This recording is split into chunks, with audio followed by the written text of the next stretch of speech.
Today's video is made possible by Squarespace.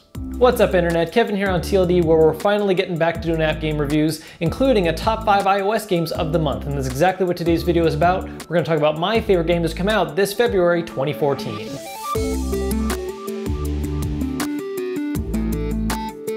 So let's jump right in. The first game I want to talk about is by far the one I spent the most time on and easily the most addictive game on this list, Threes. This is a great example of a game that's very easy to pick up and play and learn, but gets really complex and hard once you try to get high scores. All you have to do is shift the board around and combine numbers that are the same, with the exceptions of 1 and 2s which you use to make 3s. And you just keep doing this until the board is too full to move.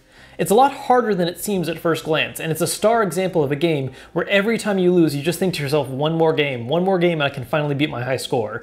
Easily worth its appropriate $3 price tag. Next up, we have another puzzle-based game, Another Case Solved. Now this is a free-to-play game that does feature in-app purchases, which are mainly pushed as a way to try and make the game easier for you. But personally, I found it a lot more enjoyable to just keep it free and tackle all of its challenges head-on. It's a fun mixture of multiple minigame types. The majority of the game is played out like a simple matching game, but on major cases you'll also make use of items you match often to use as clues to help make other games easier, like narrowing down a location or finding items hidden in a house with a time limit.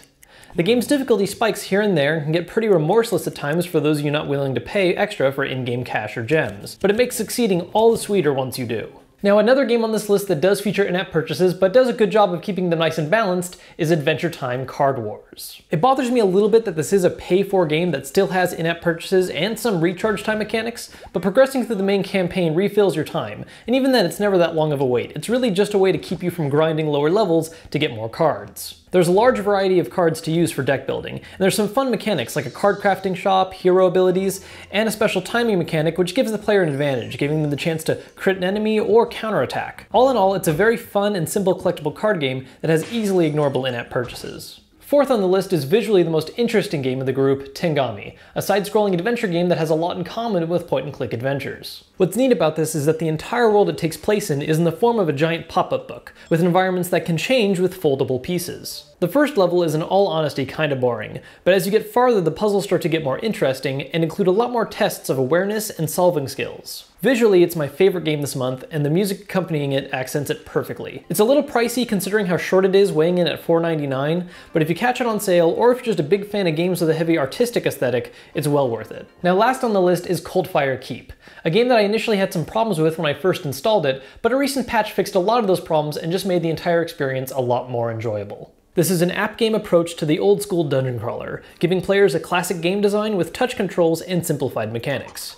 It still needs a bit of patching and fine-tuning here and there, but the groundwork is solid. Build your party of 4, customize their stats, and then get thrown right away into a dungeon featuring both a shop and inn for resting between delves. The mechanics are easy to pick up, and it's a great portable solution for those wanting a more traditional dungeon-focused RPG. Now before I wrap things up here, I do want to take a moment to give a quick shout out to Squarespace for helping make today's video possible. Now if you haven't heard of it, Squarespace is one of the simplest and fastest ways to make your own website. They've got drag and drop functionality and everything is automatically optimized to look good through whatever device you're using, whether it's your laptop, desktop, or smartphone. They've got a great support staff working out of New York available 24/7, and pricing starts out as low as $8 a month with a free domain if you sign up for a year.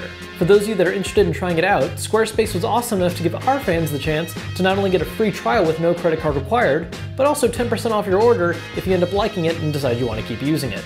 All you gotta do is use the promo code TLD at checkout. That'll let them know that we sent you, gets you the discount, and helps show us some support. So those were my personal favorite iOS games to come out this past month. Look forward to seeing more videos like this in the future, as well as the occasional spotlight if a particular app game really blows me away. As always guys, if you enjoyed this vid, please make sure to let us know with that like button, and if you're not a subscriber yet, then you should be, because we've always got great content on the way. Until next time, I'm Kevin for TLD, and we'll see you later.